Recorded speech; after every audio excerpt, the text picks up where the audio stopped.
पर भाग्यशाली हो आप जो 72 साल बाद ये जो सावन का महीना आया है सोमवार से सोमवार तक का, कहते हैं इस सावन में जो सोमवार से सोमवार तक का सावन रहता है, सोमवार से शुरू सोमवार से विराम, अगर आपके घर में रुद्राक्ष है, आप रुद्राक्ष धारण करते हो या रुद्राक्ष अपने घर में रखते हो, तो उस रुद्राक्ष को छोटी सी कटोरी में रखकर या एक पात्र में रखकर 7 बार किसी भी अमावस पर, सावन में जो अमावस्या पड़ती है, ये सोमवार से सोमवार वाली सावन, इसके बाद वाले सावन का हम वर्णन नहीं कर रहा, हम इस सावन की बात कर रहे हैं। या तो अमावस, पूर्णिमा, त्रयोदशी, चतुर्दशी या प्रदोष, शिवरात्रि, अष्टमी, ये ऐसी तिथियां हैं जो सोमवार से सोमवार तक का जो सावन होता है, सावन में कटोरी में रखकर, प्लेट में रखकर, थाली में रखकर 7 बार अपने घर में अगर रुद्राक्ष है तो उसको बलवान बनाने के लिए इसी सावन के महीने में 7 बार तो जल, 5 बार दूध गौ माता का और 2 बार गाय का घी उस रुद्राक्ष पर लेपित करना चाहिए। और फिर उस रुद्राक्ष को धूप बत्ती हो या घर में गूगल की धूप हो, वो धूप बत्ती से उस रुद्राक्ष को सिद्ध कर लेना चाहिए। कुछ नहीं आता ना, शिव का नाम लो, श्री शिवाय नमस्तुभ्यं बोलो और उस रुद्राक्ष का स्पर्श कर कर अपने गले में धारण करते हो तो गले में, पूजन में रखते हो तो पूजन में, या किसी कार्य सिद्धि के लिए रखते हो तो कार्य सिद्धि के लिए। अगर ये सोमवार से चालू होने वाले सावन को, सोमवार से विराम होने वाले सावन में अगर हम सिद्ध कर लेते हैं तो वो रुद्राक्ष हमारे जीवन का सबसे श्रेष्ठ रुद्राक्ष हो जाता है, सर्वश्रेष्ठ। अभी हमारे सीहोर में कुबेरेश्वर धाम पर ये जो सावन का महीना आया है, इस सावन में हमारे यहाँ कुबेरेश्वर धाम पे वैसे तो जो महाशिवरात्रि आती है, जिस समय रुद्राक्ष उत्सव होता है, उस समय पर रुद्राक्ष को सिद्ध कर लिया जाता है। पर जो सावन ये आया है, इस सावन में हमारे यहाँ प्रतिदिन बाबा के रुद्राक्ष को सिद्ध करते हैं। प्रतिदिन नियम है रुद्राक्ष पर जल चढ़ाना, दूध चढ़ाना, घृत लगाना और बाबा के उस रुद्राक्ष, क्योंकि इतने भक्त आते हैं उनके लिए वो रुद्राक्ष सिद्ध होना चाहिए।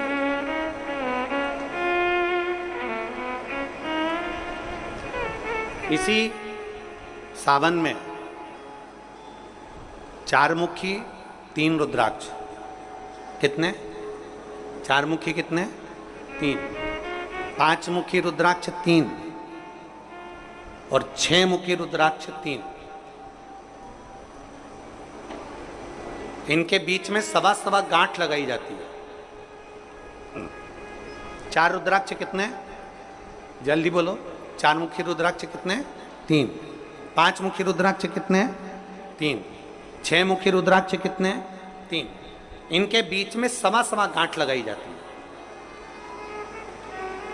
मतलब एक गांठ पूरी लगाई जाती है, फिर आधी गांठ लगाकर फिर रुद्राक्ष को डाला जाता है लाल धागे में, फिर 1.25 गांठ ऐसी चलती है। 9 रुद्राक्ष होते हैं कुल टोटल। अगर ये 9 रुद्राक्ष को शंकर भगवान के शिवलिंग के पास में रखकर, ये सावन, इसको अन्य सावन में नहीं कर सकते, केवल इसी सावन भगवान शिव के मंदिर में शिवलिंग के पास उसको रखकर 7 लोटा जल, 5 बार दूध और 2 बार घृत अगर लेपन कर दिया जाता है उस माला को, और उसी माला को हम बेलपत्री के पेड़ के नीचे बैठकर अपने गले में अगर धारण कर लेते हैं तो दुनिया का ऐसा कोई कार्य नहीं जो तुम्हारे लिए हो नहीं, पक्के में होकर ही मान। उस रुद्राक्ष का इतना महत्व, ये तुम जो सहज में सुन रहे हो ना, हम फिर कहेंगे दया सिंह, जो हम फिर दया सिंह जी को धन्यवाद देंगे कि ये जो सावन के महीने की कथा लिए दया सिंह जी, ये साधारण नहीं है। दुनिया के लोग भले इसको सहजता में रख लें। 27 जुलाई 1953 में ये सावन आया था, उसके बाद 2024 में ये सावन आया। लोग तरसते हैं इस सावन के लिए कि इसमें हमें रुद्राक्ष को सिद्ध करना है, हमें इसमें बेलपत्र का पान करना है, इसमें हम जो मांगेंगे हमारा बाबा कृपा करने के लिए तत्पर रहता है। ये वो रुद्राक्ष का आनंद पाते।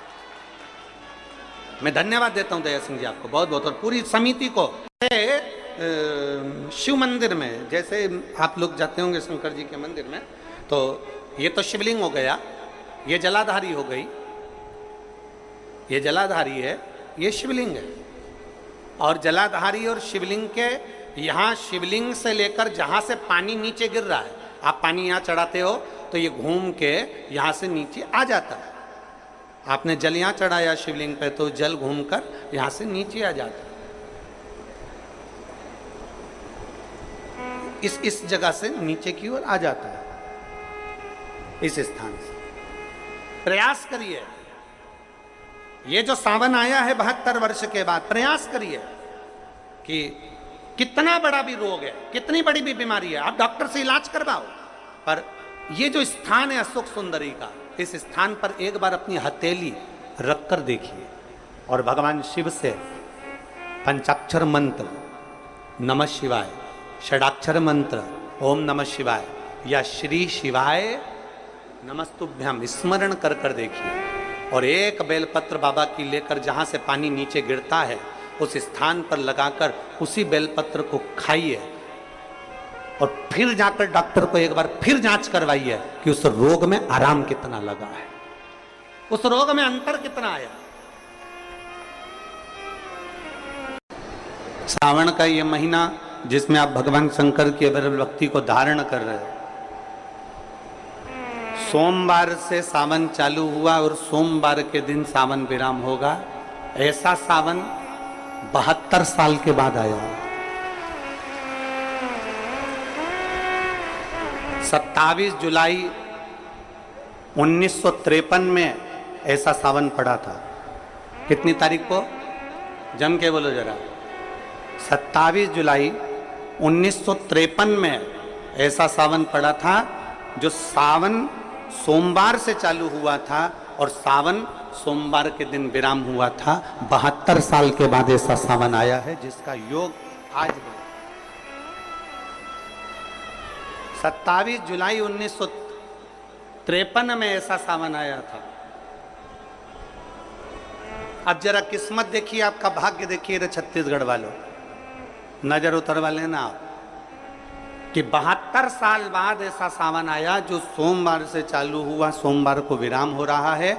27 जुलाई 1953 में ऐसा सावन आया था और उसके बाद आज ये सावन 22 तारीख से चालू हुआ और 19 तारीख को विराम होगा, और उसमें भी सोमवार से चालू हुआ और सोमवार को विराम हो रहा है। ये शिव भक्ति है, ये अविरल भक्ति, ये भगवान शंकर की अविरल भक्ति है। आप और हमको प्राप्त हुई है, हमें मिली, और तेरी भगवान शिव ने अघोर अस्त्र धारण किया इसी सावन।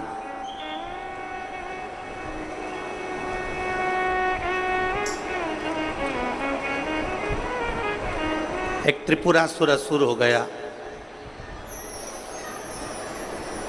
3 पुरियों का निर्माण कर कर वो निवास कर रहा है।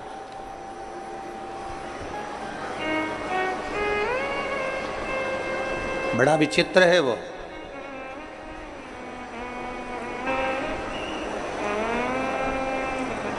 बहुत सावन आते हैं, सारे सावन आते हैं,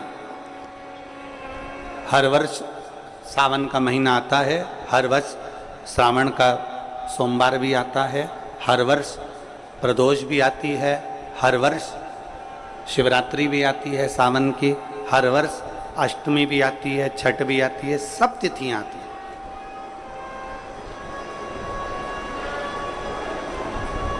ये सारी तिथियां हर साल आएंगी, हर साल प्राप्त होंगी, पर जो योग मेरे देवाधिदेव महादेव का लगा है सोमवार से प्रारंभ होकर सोमवार के विराम का, ये सावन बार बार नहीं आता, ये सावन इतनी जल्दी नहीं आता।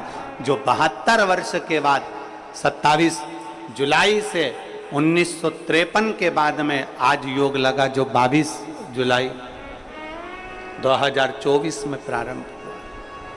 बहुत ना जाने कितने कितने कितना कितना साधना तप असुर का वध कर दूं, पर नहीं मर। ब्रह्मदेव ने विचार करा कि त्रिपुरासुर का वध कर दूं, नहीं मर। आखिरी में खबर गई भगवान देवाधिदेव महादेव के पास। भगवान शिव जी के पास। भगवान देवादिदेव महादेव, मेरे महाकाल राजा, मेरे कालाधिपति, मेरे ओमकारेश्वर, मेरे विश्वनाथ, मेरे परली वैद्यनाथ, मेरे वैद्यनाथ, ओगरदानी, मेरे केदारेश्वर, भगवान शिव विराजमान थे, नेत्रबंद थे भगवान शिव। और सबने, सारे देवताओं ने जाकर भगवान शिव से विनय करी, निवेदन कर, भगवान देवादिदेव महादेव से निवेदन कर। और जब भगवान शंकर से निवेदन किया, भगवान शिव से विनती करी, भगवान शंकर से बारंबार जब प्रार्थना करिए, भगवान शिव से बार बार विनय किया गया, तब भगवान शंकर ने नेत्र खोले और भगवान शिव नेत्र खोलकर पूछे, ऐसा क्या हो गया जो आपको आना? ये 33 कोटि देवता, ये सारे देव आज मेरे पास में, कारण क्या बन गया? कौन सा कारण? यदि आपसे कोई पूछे कि भगवान शंकर के गले में बासुकी नाग आया, भगवान शंकर के हाथ में त्रिशूल आया, भगवान शंकर के मस्तक पर गंगा आई, भगवान शंकर के मस्तक पर त्रिपुंड आया, भगवान शंकर के नेत्र 2 थे 3 हुए, त्रिनेत्रीधारी कहलाए, त्रिपुंडधारी कहलाए, भगवान शंकर के पास बेलपत्र आई, कोई तुमसे कहे कि शिवजी के गले में रुद्राक्ष आया, भगवान देवादिदेव महादेव के पास रुद्राक्ष आया, कोई तुमसे पूछ ले कि यह रुद्राक्ष का प्रागट्य कब का है, रुद्राक्ष का जन्म कब हुआ,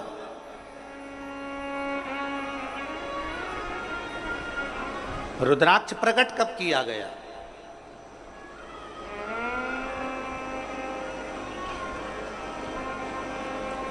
अब जरा बहुत हमसे भी कई लोग पूछते हैं, जितने लोग संसार का क्या हो जाता है कि रुद्राक्ष का जल अमृत के तुल्य हो जाता है और कैंसर जैसा रोग भी समाप्त हो जाता है। रुद्राक्ष के जल में ऐसा क्या है?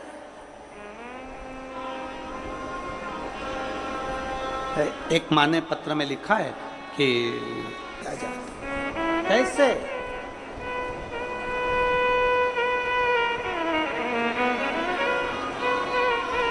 शिव कथा कर रही है, भगवान शंकर का संवाद कर रहा है, भगवान देवादिदेव महादेव का चरित्र का है, शिव महापुराण की कथा कर रही है। त्रिपुरासुर असुर है, 3 पुरियों का निर्माण कर कर उसमें निवास करता है, 3 पुरियों का निर्माण कर कर उसमें निवास करता है, पर उसके प्राण जा नहीं सकते। भगवान नारायण ने प्रयास किया, वो नहीं मरा, प्राण नहीं छूटे। भगवान शंकर के ब्रह्म मुरारी, सबसे बड़ा तप और दुनिया का सबसे बड़ा आभूषण मौन रहना, ये दुनिया का सबसे बड़ा तप और सबसे बड़ा आभूषण है।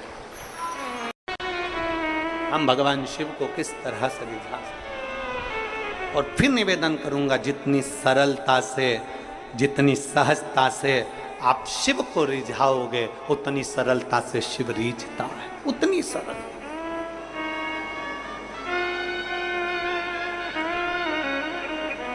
आप जितने भाव से भगवान शंकर को रिझाने का प्रयास करोगे, वो उतने भाव से रिझेगा, उतने भाव। जरा विचार करिए, श्री की पूजन आप ऑनलाइन करेंगे, आप और हम सब आस्था चैनल के माध्यम से, फेसबुक यूट्यूब के माध्यम से, ठीक शाम को 7 बजे 2 अगस्त को बैठेंगे और ऑनलाइन सब अपने अपने घर से पूजन करेंगे,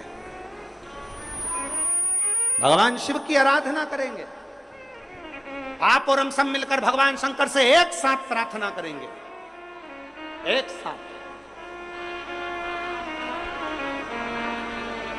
और जब हम बाबा को रिझाएंगे, और ये इस सोमवार से सोमवार तक के सावन के महीने एक साथ, और जब हम बाबा को रिझाएंगे, और ये इस सोमवार से सोमवार तक के सावन के महीने में 2 अगस्त को तो हम शिवरात्रि मनाएंगे, और 17 अगस्त को सीहोर की कांवड़ भी बाबा की कृपा से सुबह 9 बजे भरेंगे। प्रदोष के दिन एक विश्वास के साथ शिव को रिझा, एक भरोसे के साथ भगवान शंकर, एक रुद्राक्ष में होता है सबका बल, एक रुद्राक्ष के अंदर होता।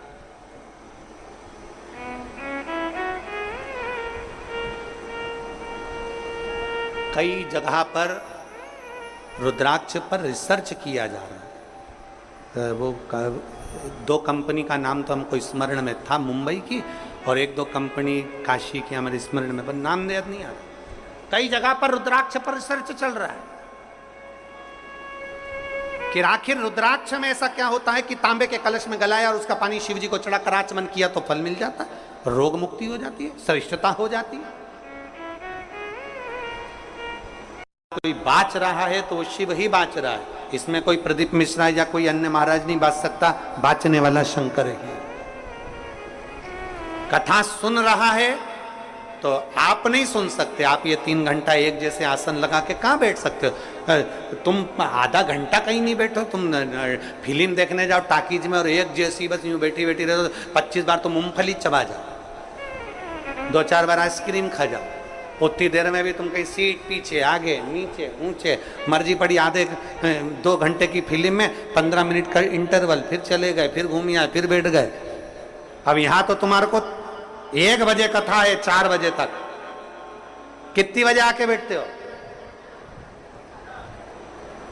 10 बजे सवेरे, 9 बजे सवेरे यहाँ आके बैठ जाते हो।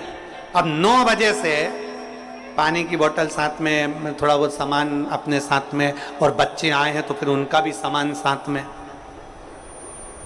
तो फिर 10 बजे से 1 जैसे बैठे, और 4 बजे कथा छूटेगी, सब अपने अपने घर जाते जाते 5 बज जाए, 5:30 बज जाए, कोई 6 बज जाए। समय जरा देखिए कि तुमने शिव को कितना दिया, शंकर को कितना समर्पित किया। नर्मदा पुराण कहती है कि जिस नगर में, जिस कॉलोनी में, जिस सोसाइटी में, जिस मोहल्ले में, जिस क्षेत्र में शंकर का शिवलिंग रहता है, शंकर का मंदिर रहता है, वहां कभी अकाल नहीं पड़ता है, वहां शिव संभाल ले।